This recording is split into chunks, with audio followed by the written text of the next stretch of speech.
ายดีสบายดีลูกค้าทุกท่านโดยตัวนี้จะเป็นภาพบรรยากาศที่ว่าลูกค้าเข้ามาใช้บริการนำทางคลินิกเขาเด้อเจ้าโดยลูกค้าเพื่อนได้เคยเฮ็ดแค่เทียมอยู่ทางหันอื่นมาแล้วแต่ว่าบทชึกใจเมื่อนี้นัดจองคิวเข้ามาให้หมอเขากวดเสร็จสภาพแก้วให้เนาะแล้วหลังจากลงกันตกแรกแล้วคนเลยตัดสินใจแก้แค่เทียมนำทางคลินิกเขาเด้อและก็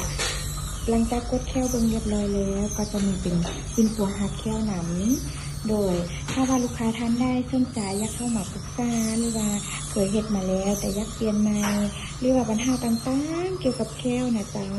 สามารถจองคิวหรือว่าทักเข้าหาเราได้เลยเพราะว่าช่วงนี้ทางคลินิกเขาจะโปรโมชั่นกดเซ็กสภาพแก้วให้ลูกค้าฟรีเอ็กซเรย์แก้วให้ลูกค้าฟรีอย่างเด้อเจ้า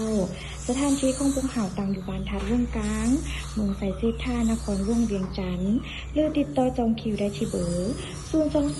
940 93ยินดีให้บริการและยินดีให้คำปรึกษาเด้อเจ้าที่พากันมาจับจองเอาโปรโมชั่นทางคลินิกเขาได้เลย